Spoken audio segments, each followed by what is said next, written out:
राधे कृष्ण। आप सभी को वैशाख मास महात्म्य अध्याय 25।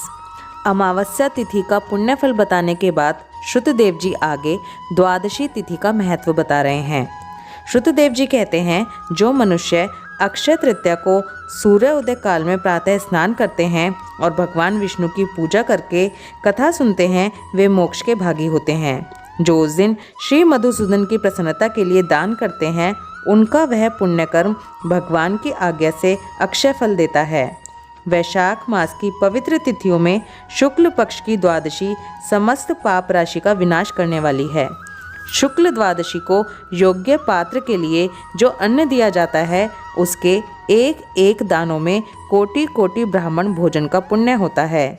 शुक्ल पक्ष की एकादशी तिथि में जो भगवान विष्णु की प्रसन्नता के लिए जागरण करता है, वह जीवन मुक्त होता है।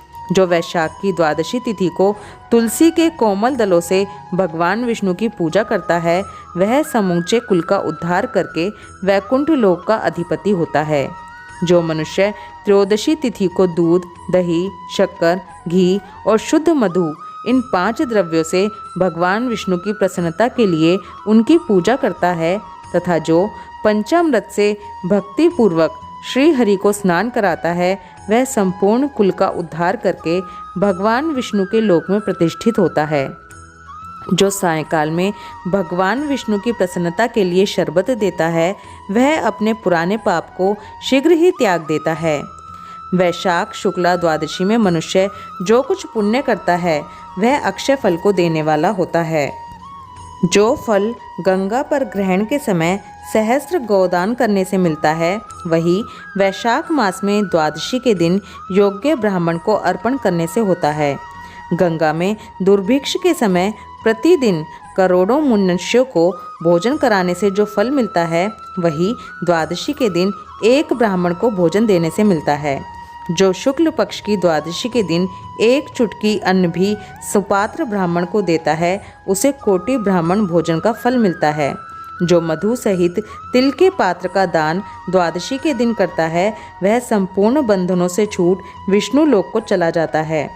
शुक्ल पक्ष की एकादशी के दिन जो रात्रि में जागरण करता है, वह जीते जी मुक्ति को पाता है और उससे सब देवता प्रसन्न रहते हैं। इस विषय में एक प्राचीन इतिहास सुनाता हूँ।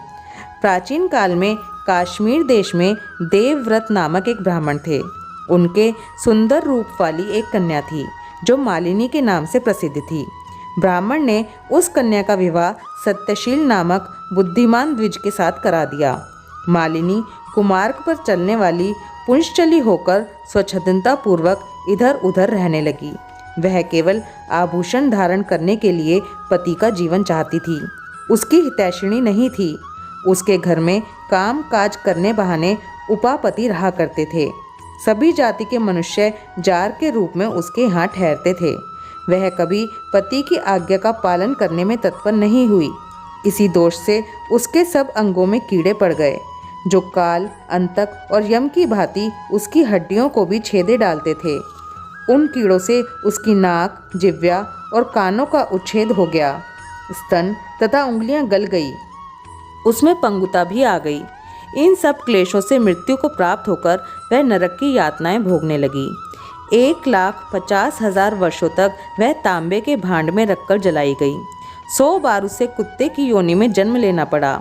इसके बाद सोविर देश में पद्मबंधु नामक ब्राह्मण के घर में वो अनेक दुखों से घिरी हुई एक कुतिया हुई। उस समय भी उसके कान, नाक, पूंछ और पैर कटे हुए थे। उसके सिर में कीड़े पड़ गए थे और योनि में भी कीड़े भरे रहते थे। हे राजन, इस प्रकार 30 वर्ष बीत गए। एक दिन वैशाख के शुक्ल पक्ष की द्वादशी तिथि को पद्मबंधु का पुत्र नदी में स्नान करके पवित्र होकर भीगे वस्त्रों से घर आया। उसने तुलसी की वेदी के पास जाकर अपने पैर धोए। दैवयोग से वह कुतिया वेदी के नीचे सोई हुई थी। सूर्य उदय से पहले का समय था। ब्राह्मण कुमार के चरणोदक से वह नहा गई और तत्काल उसके सारे पाप नष्ट हो गए। फिर तो उसी क्षण उसे अपने पूर्व जन्मों का स्मरण हो आया। पहले के कर्मों की याद आने से वो कुतिया तपस्वी के पास जाकर दीनता पूर्वक पुकारने लगी, हे मुने, आप हमारी रक्षा करें। उसने पद्मबंधु मुनि के पुत्र से अपने पूर्व जन्म के दुराचार पूर्ण वृत्तांत सुनाए और यह भी कहा, हे ब्राह्मण, जो कोई भी दूसरी युवती पति के ऊपर वशीकरण का प्रयोग करती है वह दुराचारिणी मेरी ही तरह तांबे के पात्र में पकाई जाती है। पति स्वामी है, पति गुरु है, पति उत्तम देवता है। साध्वी स्त्री उस पति का अपराध करके कैसे सुख पा सकती है? पति का अपराध करने वाली स्त्री सैकड़ों बार पशु पक्षियों की योनि में और अरबों बार कीड़े की योनि में जन्म लेती है। इसलिए स्त्रियों को सदैव अपने पति की आज्ञा का पालन करना चाहिए। हे ब्राह्मण, आज मैं आपकी दृष्टि के सम्मुख आई हूँ। यदि आप मेरा उद्धार नहीं करेंगे तो मुझे पुनः इसी यातनापूर्ण घृणित योनि का दर्शन करना पड़ेगा। अतः हे विप्रवर, मुझ पापचारिणी को वैशाख शुक्ल पक्ष में अपना पुण्य प्रदान करके उबार लीजिए। आपने जो पुण्य की वृद्धि करने वाली द्वादशी की है उसमें स्नान, दान और अन्न भोजन कराने से जो पुण्य हुआ है उससे मुझ दुराचारिणी का भी उद्धार हो जाएगा। हे महाभाग, हे दीनवत्सल, मुझ दुखिया के प्रति दया कीजिए। आपके स्वामी जगदीश्वर जनार्दन दीनों के रक्षक हैं, उनके भक्त भी उन्हीं के समान होते हैं। हे दीनवत्सल, मैं आपके दरवाजे पर रहने वाली कुतिया हूँ। मुझ दीना के प्रति दया कीजिए, मेरा उद्धार कीजिए। अंत में मैं आप द्विजेंद्र को नमस्कार करती हूँ। उसका वचन सुनकर मुनि के पुत्र ने कहा, कुतिया, सब प्राणी अपने किए हुए कर्मों के ही सुख दुख रूप फल भोगते हैं। जैसे सांप को दिया हुआ शक्कर मिश्रित दूध केवल विष की वृद्धि करता है, उसी प्रकार पापी को दिया हुआ पुण्य उसके पापों में सहायक होता है। मुनि कुमार के ऐसा कहने पर कुतिया दुख में डूब गई और उसके पिता के पास जाकर दीन स्वर से क्रंदन करती हुई बोली, पद्मबंधु बाबा, मैं तुम्हारे दरवाजे की कुतिया हूँ। मैंने सदा तुम्हारी झूठन खाई है, मेरी रक्षा करो, मुझे बचाओ। गृहस्थ महात्मा के घर पर जो पालतू जीव रहते हैं उनका उद्धार करना चाहिए, ये वेद वेताओं का मत है। चांडाल, कौवे, कुत्ते ये प्रतिदिन गृहस्थों के दिए हुए टुकड़े खाते हैं, अतः उनकी दया के पात्र हैं। जो अपने ही पाले हुए रोग आदि से ग्रस्त और असमर्थ प्राणी का उद्धार नहीं करता वह नरक में पड़ता है, यह विद्वानों का मत है।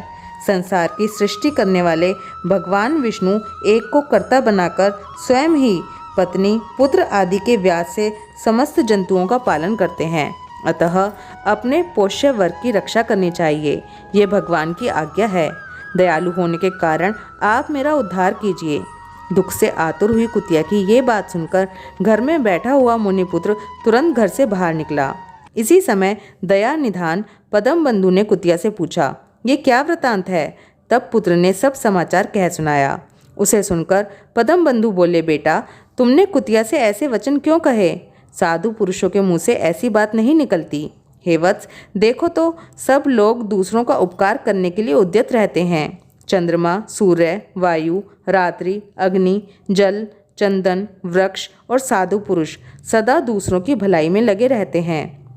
दैत्यों को महाबली जानकर महर्षि दधीचि ने देवताओं का उपकार करने के लिए दयापूर्वक उन्हें अपने शरीर की हड्डियां दे दी थी। पूर्व काल में राजा शिबी ने कबूतर के प्राण बचाने के लिए भूखे बाज को अपने शरीर का मांस दे दिया था। पहले इस पृथ्वी पर जीमुत वाहन नामक राजा हो गए हैं। उन्होंने एक सर्प के प्राण बचाने के लिए महात्मा गरुड़ को अपना जीवन समर्पित कर दिया था। इसलिए विद्वान ब्राह्मण को दयालु होना चाहिए। क्या इंद्रदेव शुद्ध स्थान में ही वर्षा करते हैं, अशुद्ध स्थान में जल नहीं बरसाते? क्या चंद्रमा चांडालों के घर में प्रकाश नहीं करते? अतः बार बार प्रार्थना करने वाली इस कुतिया को मैं अपने पुण्य से उद्धार करूँगा। इस प्रकार पुत्र की मान्यता का निराकरण करके परम बुद्धिमान पद्मबंधु ने संकल्प किया, कुतिया, ले, मैंने द्वादशी का महापुण्य तुझे दे दिया। ब्राह्मण के इतना कहते ही कुतिया ने सहसा अपने प्राचीन शरीर को त्याग दिया और दिव्य देह धारण कर दिव्य वस्त्र आभूषणों से विभूषित हो दसों दिशाओं को प्रकाशित करती हुई ब्राह्मण की आज्ञा ले स्वर्गलोक को चली गई। वहाँ महान सुखों का उपभोग करके इस पृथ्वी पर भगवान नर नारायण के अंश से उर्वशी नाम से प्रकट हुई, जिससे योगीजन योग द्वारा प्राप्त करते हैं। ऐसे अग्नितुल्य प्रकाशित श्रेष्ठ परमार्थ रूप को प्राप्त कर संत जन भी मोहित हो जाते हैं। उसी रूप को कुतिया ने प्राप्त किया।